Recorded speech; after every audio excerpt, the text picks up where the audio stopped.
In this episode of Franchise Secrets, I have Madeleine on, and now she's been on the franchisee side, multi-brands, multiple units. Some are doing amazing, some not so amazing, and we get into all of that. She's also been on the Zor side, helping build Zors, and in marketing on the Zor side as well. So I think this is a very balanced, interesting conversation with Madeleine, and I hope you enjoy it.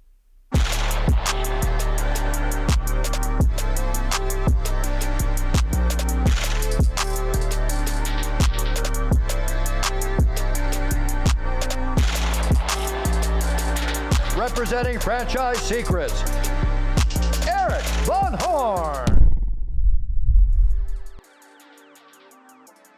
Welcome to the show, Maddie.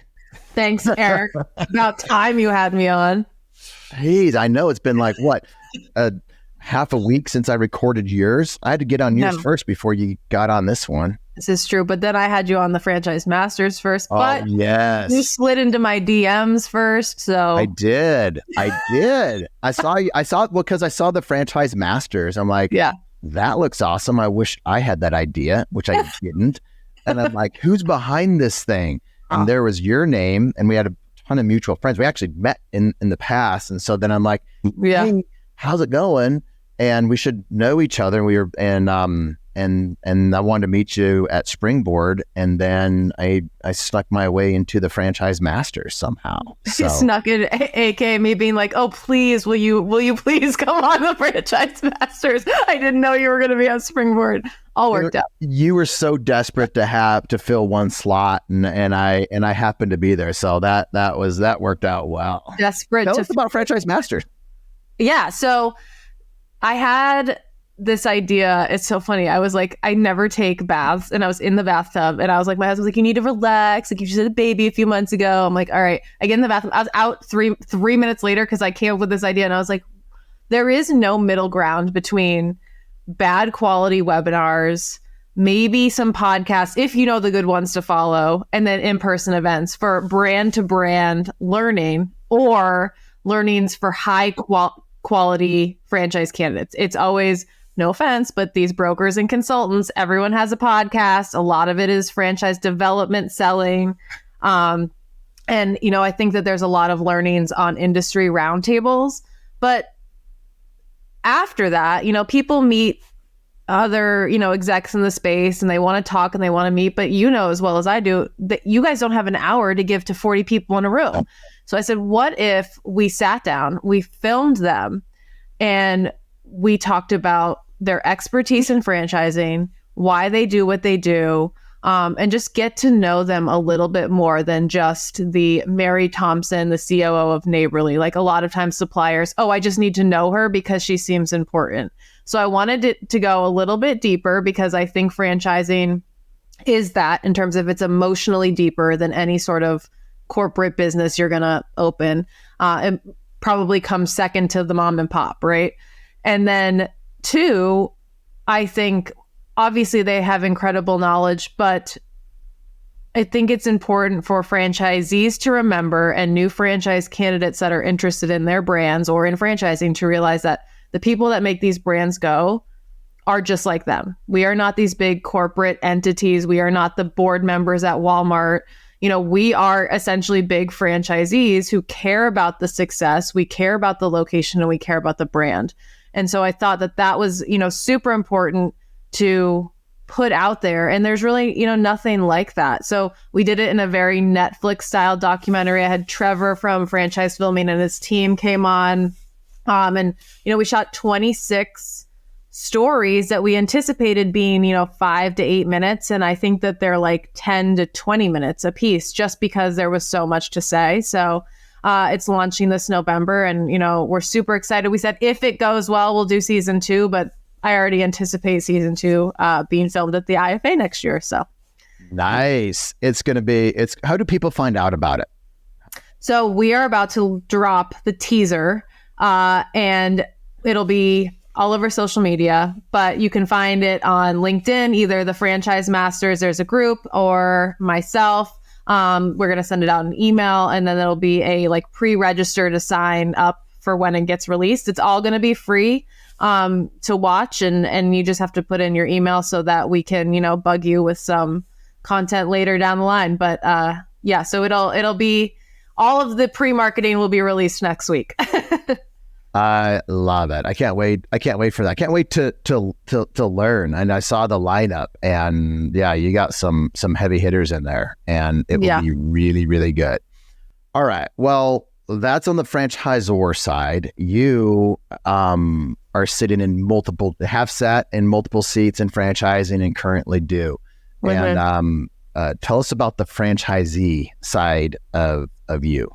Yeah. So when I met my husband, I was working at the Made Pro corporate and the franchise brand marketing, whatever. And he was a franchisee. And it's funny because we had known each other. And then I always say, people say, how'd you meet your husband? I was like, well, it all started with a franchise, a hot tub, and Nicolas Cage. And you think that I'm joking, and I'm not joking. We were at one of the franchise conventions. It was in Puerto Rico. And it happened to be where Nicolas Cage was filming one of his movies, not National Treasure, so anything after that. And I was in the hot tub with a bunch of franchisees, and they were like, oh, that's Nicolas Cage in there, and like everyone else is an adult, and I was like, oh, that's cool, like let him enjoy his dinner. I am not. I literally take Jesse's tequila bottle, rip a shot, walk in soaking wet to the restaurant, ask him to take a picture. He does. I don't know why he said yes. And then I came out, and now we've got 3 kids and 2 dogs. So yeah, so that's how we met. He had Made Pro he's going on like 15 years now. So I very much understand that brand because I worked on the corporate side. When Made Pro was ready to start branching out and becoming an umbrella brand, we created at the time what was called FlyFo, which was mosquito and tick control. And I was on the team that created that from the ground up. And we obviously got my husband to be one of the first franchisees because why not? So it's now rebranded called Patio Patrol, and we own a whole bunch of those. Then our third acquisition on both the corporate and franchisee side was Men in Kilts. So it was the exterior cleaning where all the guys wear kilts. I'm a marketer at heart, so I was like, well, we have to own one of these. We can't not.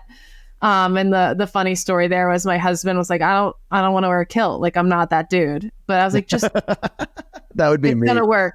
So he puts it on, and the first thing he does is go in the backyard and go on the trampoline. And he's just jumping up and down going, Maddie, you got to try this. And he's like, it's so freeing. I was like, what, a fucking skirt? Like, I've been there. Thanks, bud. So we have a bunch of those. And then our newest franchise baby is with home-based franchise group. And it is Closetivity, which is custom closets and built-ins. And we pretty much own all of Pennsylvania for that one. So it's a baby, but it's the biggest baby. Attention, franchisors and franchisees. There are 2 really important resources that I want to share with you that will help you avoid costly mistakes and increase your enterprise value. The first is our free Facebook group. It's a community that has over 4,000 franchisees and franchisors in it. When somebody asks a question, they get honest and authentic answers from multiple perspectives. You can join the group for free over at franchisesecrets.com/Facebook. The second resource I want to share with you is if you're a franchisee and you want to be around a community of successful Zs and other brands and in other industries, this is why I created the Franchisee Mastermind. If you want access to the best single and multi-unit owners to know what they're doing, or if you want to be around other multi-brand owners, then you'll want to check out my Franchisee Mastermind. The reason why people join is they want access to my Rolodex, my connections, to each other. They want a shortcut success, both short-term and long-term. Links will be in the show notes or at scalablefranchise.com. So we've already got it booked. You're going to be on the franchisee mastermind talking about stuff. And then you're also going to be in the franchisor mastermind talking about stuff as well. Cause you're like me, you are on all sides of franchising. There are not many of us that probably have the depth of experience in multiple different ways in franchising and doing it a long time, Sure. I mean, a lot of people don't have that experience as a franchisee that you do, and then as a franchisor. So I now I get why people like having me on as a guest, because we can go so many different directions. And let's see. Well, it's not Right. skewed either. Like I think a lot of times, like with suppliers, when I came on and they're like, hey, I work with Netsertive and they're a digital marketing supplier. Can you help us in the franchise space? I said, sure, but I'm not selling shit because I don't want to sell shit to franchisors, especially if it's not a perfect match because I've been on the other side of that. So I think that provides a lot of value when you can speak to something that's not completely, my kid is the cutest kid in the class type thing. Well, as a franchisee with a family of brands or a private equity group with a bunch of brands, or they're kind of one of the same. If it's a family of brands, they have a big portfolio, or they're a private equity group with a bunch of different brands. People think that usually they have one or two amazing brands that just do really well, and the others are just, so there's some average ones and some underperforming ones. And that's kind of how it is in all franchise systems anyway, as franchisees. But what can you share with the audience of, like, just not all brands are created equal, even though it might have the same kind of leadership team at the family brand level or the private equity level.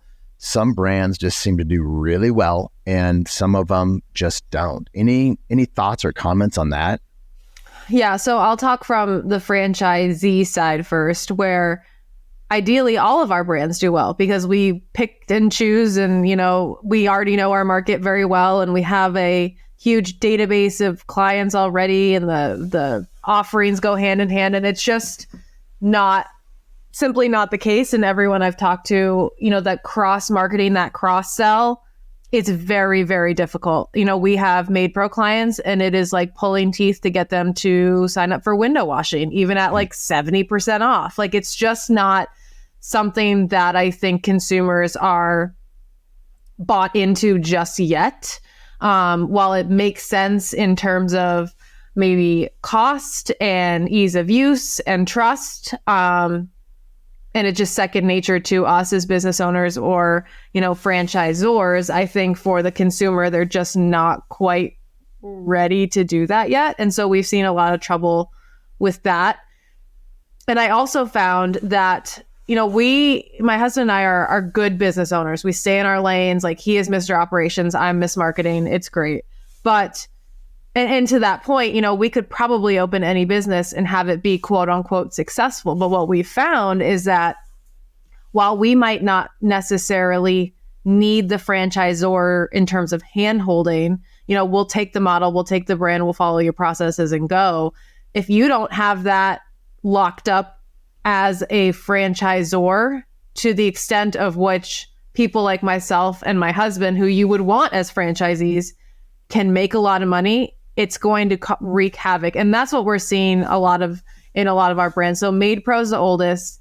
It is the moneymaker. It makes, I think I'm legally allowed to say, because I'm not a franchisor. I had to different hats. And we make it brings in, multi-million dollars. It's great. We never have to touch it. If we did touch it, it could do exponentially better. But that's always the rub in terms of what do we want our lifestyle like? Do we want to be in that business? Are we fine with how big it is? We acquire local ones around us that might be done with it or want to sell. And that's great. And Made Pro has establish those programs to allow us to be that successful. Now with Patio Patrol, and I can kind of shoot myself in the foot here because I was on that side. It never got the love that it needed. And maybe it got the initial investment in terms of startup branding, all of that, but they never put the right people in place to grow it. So it's still a tiny little brand. It doesn't have a lot of buying power. It doesn't have, it never got the infancy attention that it needed. And so now it's kind of, we were able to 6 seasons in turns a profit, nothing major, less than 100K, but whatever, it's fine. It's mosquito and tick, and we literally don't touch it and don't want to touch it. So what it does is that's fine. It had potential to be a mosquito squad, a mosquito shield, but the right people and systems, it just was always pushed to the side as kind of the runt. And, that's really affected its franchise development. We've had vendor issues. We've had, we don't validate because I'm not going to put someone in that shoe. So now it's kind of stuck between a rock and a hard place. With Men in Kilts, we acquired that and the pro formas were so off. Eric, when I say I'm like, I don't even think you were looking through rose-colored glasses when you made this. I don't think you were looking at all. When you say pro forma, are you talking about validating with other franchisees, or are you talking about what was in the item 19? The item 19. And based on the item 19, building out, because so they were a Canadian brand, had mostly Canadian franchisees, and we acquired the US territory first. There's only one or two American franchisees, or maybe a handful at the time. So we were one of the early adopters in the territories here. And based on the item 19, the validations, and what their projections, their business projections, were so far off. And I say that in a way of, we did our initial investment. Sure, maybe we got a discount on the franchise fee. We are now season 4 in, and we're still dropping 50 to 100K in every year. That is not even close to break even. That is You're not even breaking even. You're having to put money in every year to keep the business going. Yes. And this is because, and I don't want to say it's a bad brand. We had a really good team behind it. But I think private equity came in, and what needed to be nurtured more financially in terms of team support, they just were not ready to invest that anymore, because now it wasn't privately owned. It was, or founder owned. It was private equity. And they kind of tried to do what they could with what they had. And we've stalled. Now we're at the point where consumer trends have changed, and we can't figure out locally to help on the brand side. Why is this not clicking? The marketing works. We've got the baseline operations, but we need help from the brand's side, whether it's a national marketing push, whether it's new materials, whatever it is, we need that help to get over the hump. Because right now, the way that our business projections work out, we're going to have to continue investing a couple $100,000 for the next 2 seasons before it even gets to a point like FlyFo or Patio Patrol where it's turning a small profit. And I don't really want to do that anymore. And then on the Closetivity front, it has zero support in terms of maturity, data, SEO, you name it. And now we walked into that a little bit because it's an emerging brand. But again, maybe it was my bad where I was like, oh, it's fine. We don't really need that. We know how to run a business. Let me take this and run with it. But I underestimated how little they had ready to go. And so now it's hurting us to the point where we type in Closetivity and closetivity.com doesn't even come up. That's a problem, especially when we're paying royalties for that. So if it's an independent brand, fine. We're not paying royalties. You're going to grow naturally. But when we're now having to pay thousands upon thousands, and this franchise, Closetivity only, is flat franchise fee. So it's not percentage. It's like you retainer almost. And if we're paying thousands based on, not even getting new clients, that's a problem. So I would say that in terms of cross branding, and you have to give each brand, whether you're a franchisor or franchisee, the attention that you would give a newborn. You can't just say, oh, I had a second kid, it'll catch on. Infants don't do that. They don't catch on. They don't snowball in. Sure, maybe a year or 2 in, now you can kind of start stepping back and saying, follow your older sibling, or, let's put it in the model. But I would always recommend not bringing on another brand unless you're willing to do that, because some brands are going to do better than others based on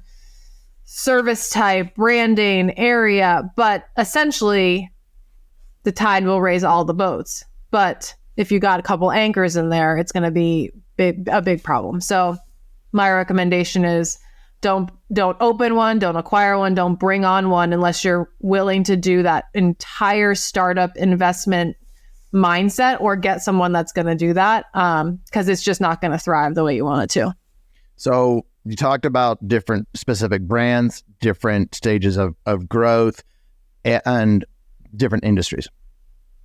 The industry, I heard that you're not saying this industry is bad. Certain industries, it's more of the brand and kind of what they were able to give you as the franchisee versus it being a bad industry. Because sometimes it's an industry that is just not made or meant for franchising, and there might not be many franchisors that are doing well in particular industry. But we're talking about brands and different stages. Do you, looking back, do you just wish you would have done more Made Pros and just doubled down and tripled down and quadrupled down on that?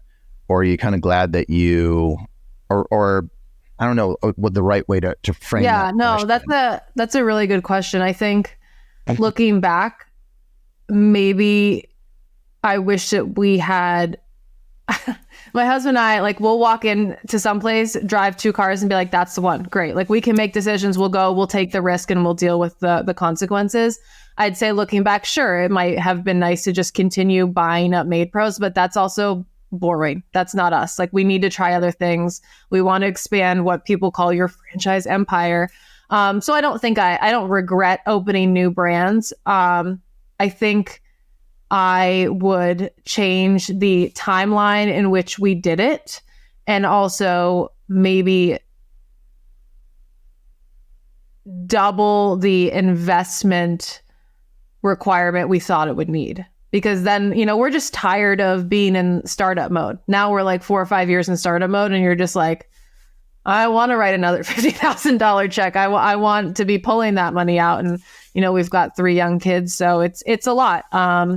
But in terms of expanding brands and concepts, I think that that's something that comes naturally to business owners, and it lends itself very well to franchising if it's done correctly.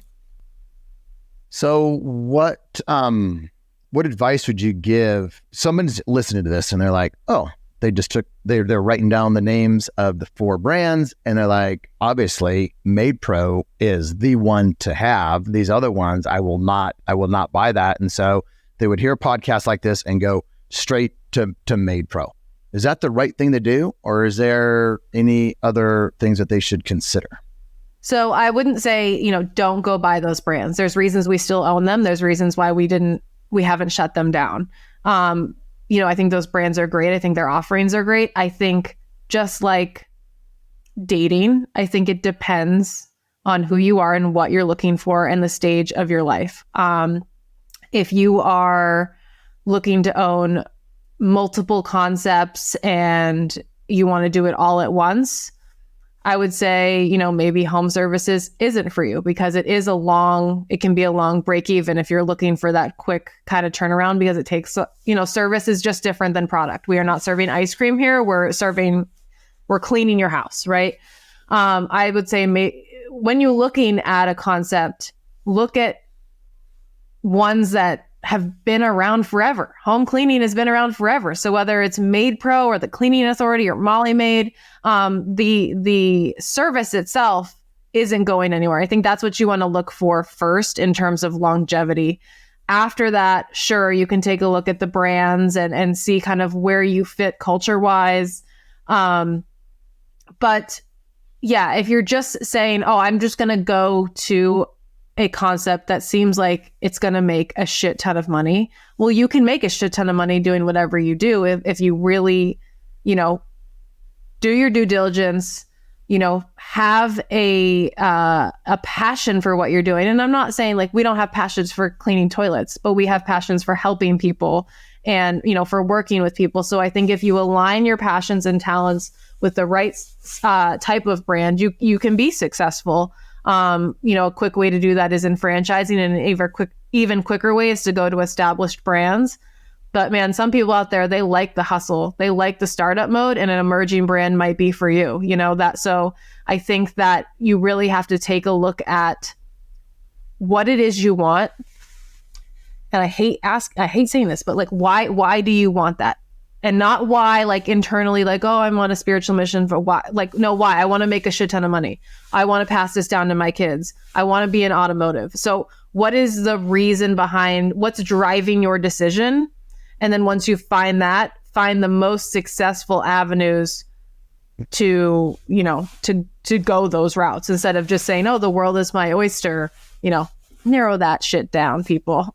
Yeah. Do you think that there are, in all four of those brands, there's, let's say, 4 different industries, are there better competitors, franchisees making more money than those brands that you're involved with?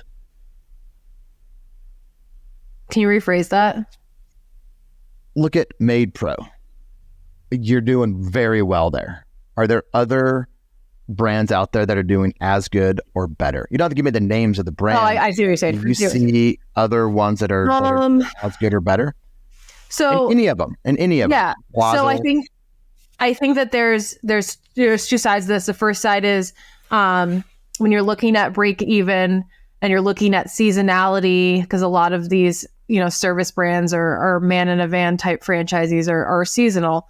You have to look at average ticket size. So the bigger your ticket size, the quicker you're going to make your money back on marketing. Oftentimes, clearly, it's a lot less sales to get to break even. So Closetivity, the minimum there is, anywhere between $3,000 to $5,000 to upwards of $10,000 to $12,000.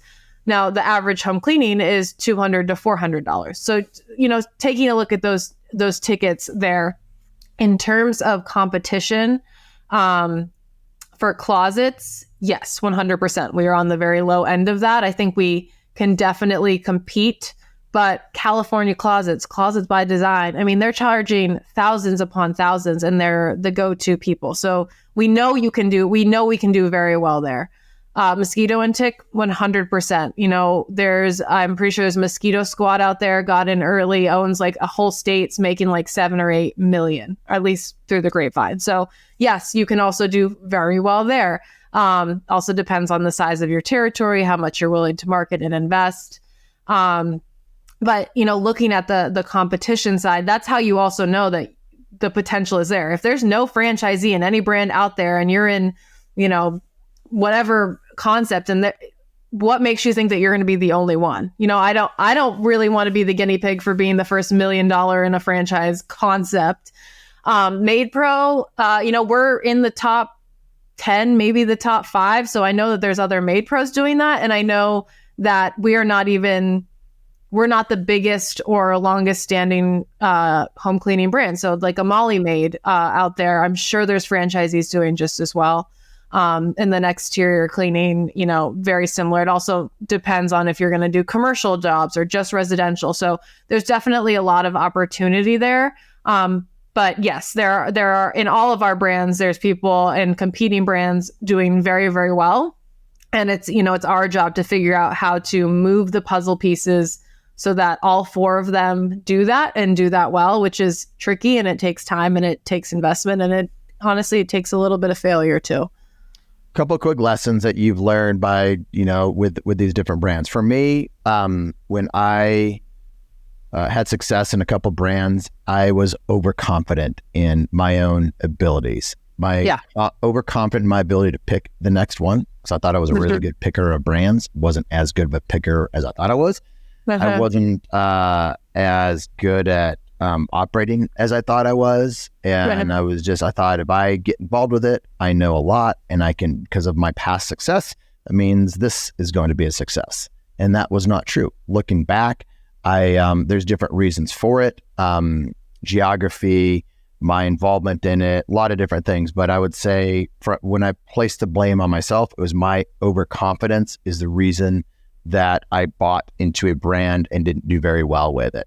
So as you look back, what are some quick lessons that you've learned that might be able to help some other people that are at a phase where they have one brand, it's doing very well, and they want to diversify, or they're getting bored, or whatever the reason is? What kind of lessons that you've learned do you think would help them navigate the next steps in their career? One, I would say always do your due diligence just like you did the first time. I was like you, overconfident. I don't need it. I get it. I'm in franchising every day. And, there's sometimes I still kick myself and I'm like, why didn't I see that? So definitely, do your homework. I would say 2, and this is a topic for another time, but Eric, I think there's a big gap in between the support for people like myself and probably like you, where we are the ultimate franchisee. We own multiple concepts across multiple systems, and we'll keep growing, and we love it, and we're advocates.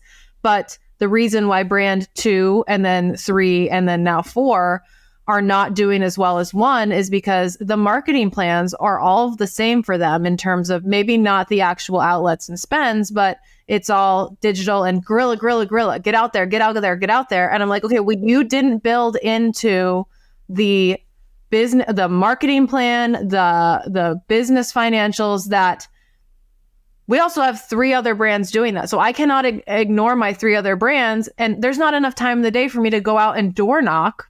And you might say, oh, hire someone. That's what I'm talking about. We didn't build that into our initial investment that we're going to have to hire 3 full-time staff members to do guerrilla marketing up front, because you said that the cross marketing is going to play into, fill that gap, and it's not. So I think that that's a big thing to take into consideration is don't assume that your stand as a business owner and what you're doing with your current brand is going to translate to your new brand, because we'd have to reintroduce ourselves to this community 4 different times, no matter who I was. In my school's teacher, basically. And I'm like, you know me, like you teach my kid every day.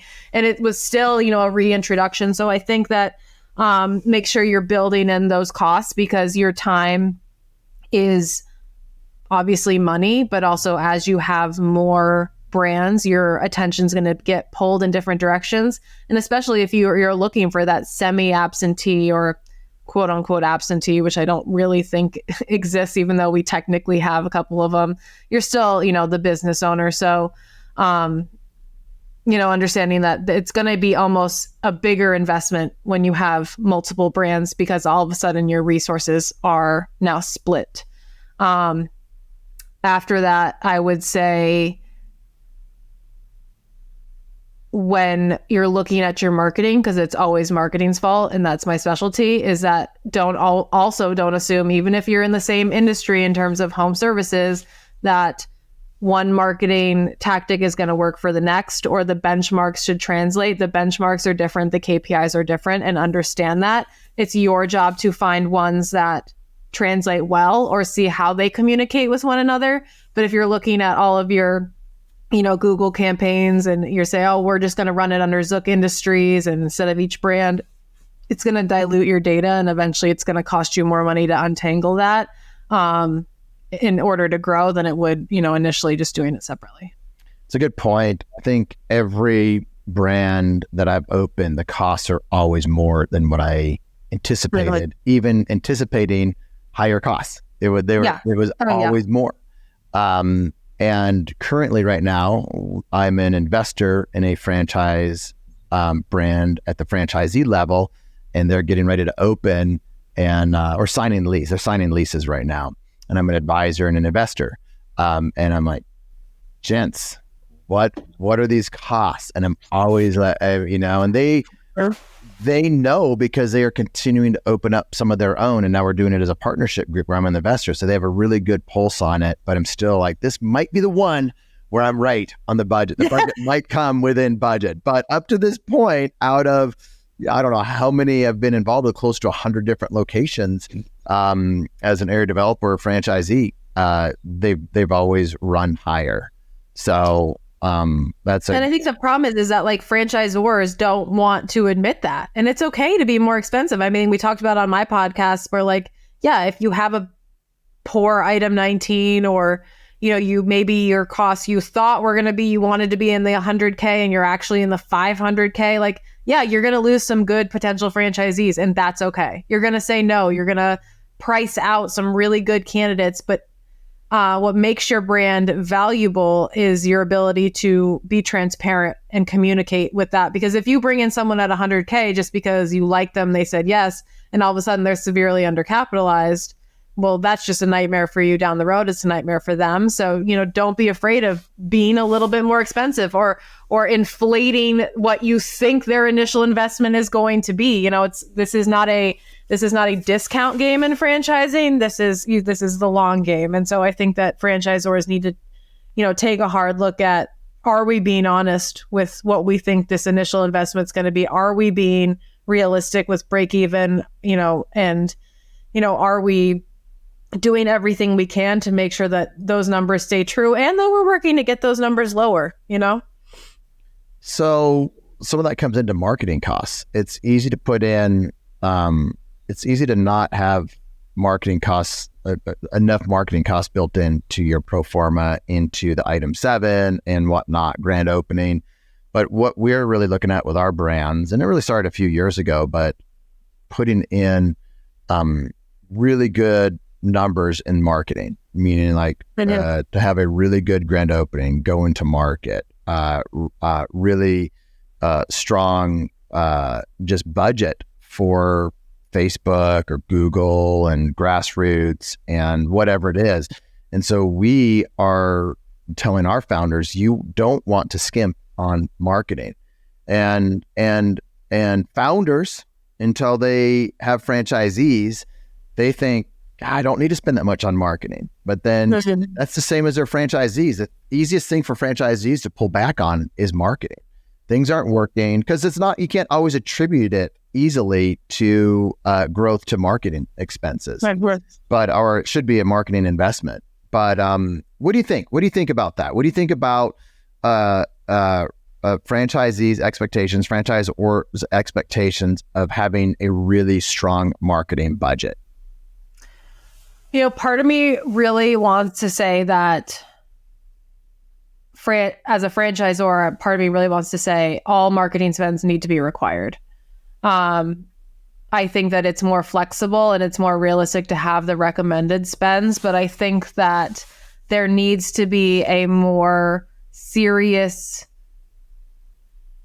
almost operation side of marketing where it's not just here's your spend, put in your numbers. It's a little bit fluffy right now. Here's what you can expect. I think it really needs to be, this is your spend.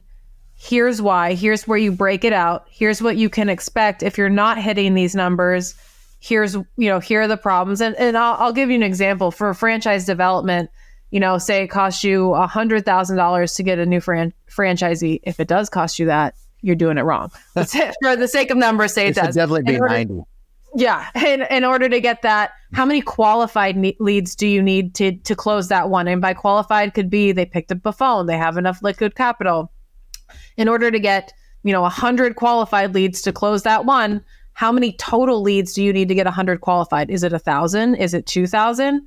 And then backing that out is in order to get 2,000 leads, how many impressions do you need? How many engagements do you need? So now you can say, oh, I'm not getting the lead total. It's a conversion problem. People are clicking and not converting. Is it lead to qualified lead? Now you can say it's where I'm marketing. Is it qualified lead to close? Now you can say it's a sales problem.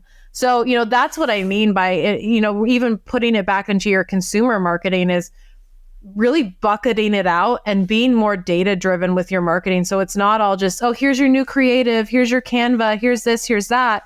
It's making sure that people, one, are spending the money, are spending it correctly, and then holding those dollars accountable for the ROI. And I think right now it's just spend this and you should get this. And that's not enough. That's just, I could go on and on about it, but I think that the marketing coaches, the marketing vendors, whether it's internal or a supplier, need to be kind of held to the fire in terms of delivering on this, because the marketing landscape, we all know that it has to be multi-pronged. It's super holistic. Meta's changing, Google's changing. And I know that every single dollar in a franchise location counts. Franchising puts food on the table for my kids. So when, if Closetivity is not turning a profit, it would be very easy for me to say, I'm also not going to spend $7,000 on Google PPC because we're not getting a client. But then it's also very easy to say, if I don't do that, I'm for sure not going to get a client. So, not only thinking about, I'm not going to do that because I can't afford it.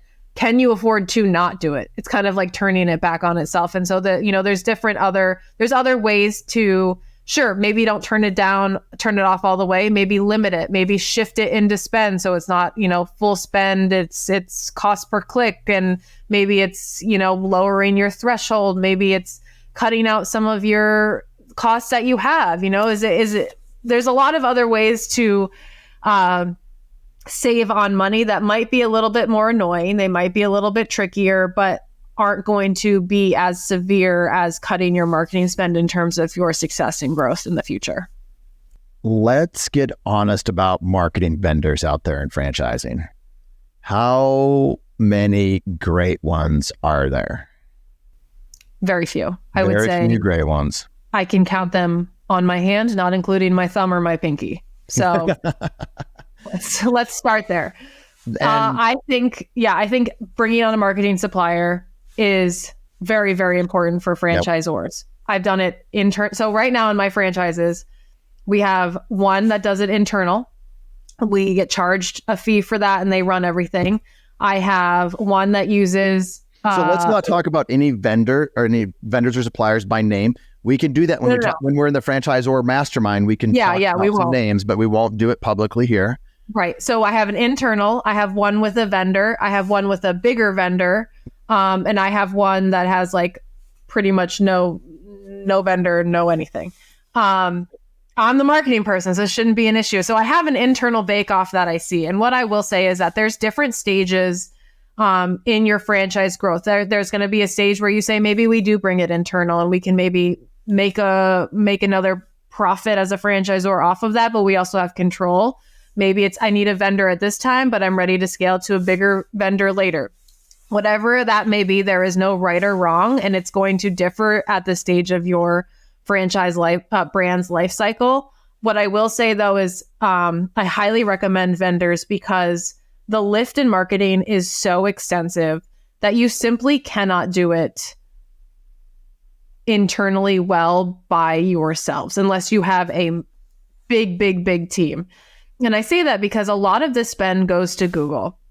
And a lot of times what I see is set it and forget it. In one of my brands, I knew I was working in the same department as a guy who was taking 2-hour naps. And I didn't care until I realized, holy shit, I'm one of those franchisees. Don't sit there and tell me that you're looking at my account every day when I know for a fact that you're fucking not. So I think that, vendors provide a lot of technology that would otherwise be priced out or just not an option for a franchisor to have internally, but that can optimize the spend, that can make sure things are, moving around where they need to. You're getting the most bang for your buck. And it also, their success is truly based on your success. This isn't, necessarily the franchisor saying that because they want your royalties 7 or 8 or 9 years down the road and you're not going to see success until that long. This vendor is not going to be able to keep their partnership unless you're doing well. It is their job to make sure each and every campaign is successful. And just making sure that the culture is right. And so I'll leave you with this on vendors. If you decide that you want to go with a vendor, do your research, see who the big players in the space are. Because if you type in digital marketing franchising, everyone and their mother's going to come up because they think that they can retrofit any type of business, any type of software into franchising, and they're going to make a shit ton of money. Simply not the case, and all of us listening know why. But what I will say is I often get asked, well, what makes your company, what makes Netsertive different? What makes, Scorpion different? What makes anyone different? And I say, listen, if you are one of the top players in the space, which it's very easy to find out who they are, we're not doing anything different. We should all be doing the same things because those are what's working. What's going to make you different is the culture fit. What I think makes us different is that where I work is I'm a franchisee. We've been franchisors. A lot of us that work there have been in the shoes of a franchisee or a franchisor. So I think that makes our communication, our style of partnership a little bit different. And I think that's what makes it great for some people. It might not be for everyone, but I think that's what makes us different. So ultimately what it's going to come down to is, are those people you want to work with? Do you trust them? And do you trust them with your most valuable asset, which is your franchisees? If you can't wholeheartedly say yes, then you're not with the right vendor. If you're not willing to give your vendor keys to the kingdom in terms of your website, all your data, then you're not with the right vendor. This isn't this, you shouldn't look at a vendor or supplier as, that outside party that's coming in and kind of hovering and is an annoying buzzing bee. Like, this should be like another hive attached to your hive, and you trust them and they are an extension of your internal team and the culture vibes, your franchisees like them. Those partnerships are out there. They're not going to be cheap. There's a reason they're costly. It's because it works and because the demand is so high for those types of partnerships. So just, keep that in mind. I hear a lot of times, well, we could get this cheaper locally. Sure. Enjoy scaling with that local digital marketing agency 300 times over who've never worked with a franchise before. Because franchisees, we're the fucking worst. You know that, Eric. We're terrible. You need to have people that understand the landscape, understand why we can be terrible, what are the reasons, but also have the technology and support to round up all of that feedback, all of that data, and deliver reports to your franchisor so that they can make educated decisions with your marketing dollars, with your programs and processes moving forward. What's the best thing that you think a brand can do with the brand fund, the marketing fund? Typically it's like 2% is a brand fund, marketing fund. What does a good franchisor do with that? I think that there's twofold. I think one, you have to do something flashy for the franchisees, whether or not it's going to drive a lot of revenue. If they see their brand on a Super Bowl commercial, if they see their brand on national billboards, they're going to feel cool. They're going to be like, I'm part of that. That's awesome. I see where my ad budget's going. And you're always going to get kickback from people who don't want it. But the consensus I hear is you always need to do something outward and flashy. One, it's great for brand awareness. And two, your franchisees appreciate that. Two, I would say, don't just hold it for a rainy day. It's there to be used and it's going to continue growing.